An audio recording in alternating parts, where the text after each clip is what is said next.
As we take a look at the brackets, we see IBM and Zynga floating nonchalantly to the left, but it is only a guise, for they truly are cold-hearted killers on point to fight on the digital battlefield. For Team IBM, these treacherous beastly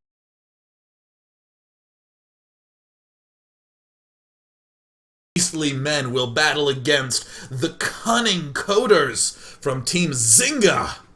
Zynga playing for Save the Children, and IBM playing for Youth Services America. Now duke it out in game number 2 of the After Hours Gaming League, casted by me, Day 9, and of course supported by Red Bull Gaming. Whoever wins this best of 7 advances on to the grand finals at Red Bull Santa Monica. In the top corner, well, I guess in the top left, because they're both at the top. Oh my god, look at that. Compliments from Miley Cyrus. Unbelievable. Unbelievable. In the top left corner, his team down 0-1. Will the power of Miley Cyrus be able to infuse him with the finger-clicking finesse and accuracy he needs to overcome adversity? It is Zai from Team IBM. IBM. IBM. In the top right corner, maker of Farmville, Cityville, fill in the blank with a noun, Ville. It is the Zynga Zerg, once again preposterous. His team up 1-0 right now. And of course, keep in mind, if you did play a Zynga game, the low commitment of their game structure means that you can just plant a single field, till a couple of chickens, and whatever else you do on a farm in between the games of the After Hours Gaming League. And some of you might be saying, Day 9, that's not how farms work. And I would say, hey, back off. I grew up in Kansas, where the land is flat and evolution is still a theory. You don't know. And then I'd probably say something like it's the year 2012, like anyone knows how to farm. If there were a zombie apocalypse, we'd all die of starvation in our perfectly fortified huts. Looks like both players are opening up with some kind of extractor pool build to be extractor cool. Keep in mind, I would like everyone to know that the good old fast extractor spawning pool style on this map makes a whole lot of sense, largely due to the fact that there's this huge widespread opening.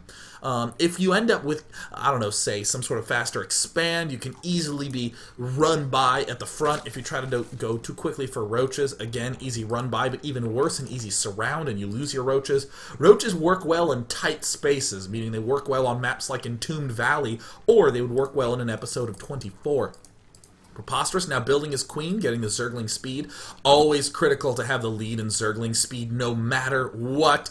Ooh, we see 4 being made from both sides. Speed are important because it means that if your speed is ahead of the other person's speed, you can chase down his Zerglings first. And what is this? A Baneling nest. Preposterous. Does he have 2 in the gas? No, 3. He's really committing to them Banelings. Zai has pulled out 1 from the geyser. Looks like he's going to be going economic Banelings. You already see that reflected marginally in that mineral count. And a spine crawler. Oh, Zai from Team IBM may have made a critical misstep in this particular position. Preposterous can identify the existence of said singular spine crawler and say, aha! Time to expand, mofo. What can Zai do about it? Can he critically crawl along the map? No, he must stay statically embarrassed that he built a defensive structure that was never even used. However, if Preposterous decides to engage said singular spine crawler, doom could be the only thing in sight for him. And oh, a surround! Oh! Oh! And he doesn't manage to nab it because in Starcraft 2, every single unit is a type of water molecule, meaning that they just slip and slide right along each other. And here goes. Speed now finishing up for Preposterous. And a continued stream of Zerglings. So it does indeed look like the expand going down for Zai. Wow, this is a little bit counterintuitive, but Zai does need to begin thinking a little bit more on the economic front. He has 1 in the extractor. We see the 3 for Preposterous, but this could play very much into Preposterous' setup if he gets 1 big Baneling hit. But were too many Banelings made? Were too many made? Oh, a pair of Banelings. Oh, 2 Banelings do defeat 2 Banelings. I saw that in a counter table somewhere. If he can just trade the... Oh, no! That is the opposite of good, Zai. That is the opposite of what you... Oh, he doesn't cancel. Preposterous. The Zynga Zerg. Where do we go? Says the spine from here. Maybe you can just run to that once upon a time carcass of your hatchery and burrow in that receding creep there. In the meantime, Preposterous will be amassing lings, banelings, sending them in. Preposterous, the Zynga Zerg, suggests you play Farmville to at the very least hide from the horrors. One baneling falls without doing much damage. Two fall. Ooh, these banelings served as large baneling duds. The spine actually coming back a little. Holy Zerglings, Batman! It looks like Preposterous overrunning the front. The spine crawler may stand strong, but these drones now coming into the fray. Look how many are so low health. Amazingly, the game is still somewhat even. 15 drones for the Red Zerg Preposterous, down to 13. Drone 14 was a spine crawler. Drone 15 was a hatch. That is the only standing difference between these two. 4 more banelings coming in for Preposterous. Oh, Zai hitting it at the money time, getting the good surround. Gotta be careful. Oh, he whiffs the banelings. Oh, and as more Zerglings come in, Zai will be forced to retreat. Where can he go?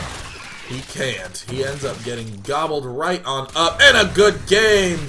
Unbelievable. The Zynga Zergs continue their tear, bringing themselves now to 2-0 up against IBM. But keep in mind, this is a best of 7. Any sort of comeback can happen. The next opponents will be from Team IBM Kuma versus Jules, the team captain of Zynga. What will happen next? Find out now on the After Hours Gaming League semifinals. See you for Game 3 right after this.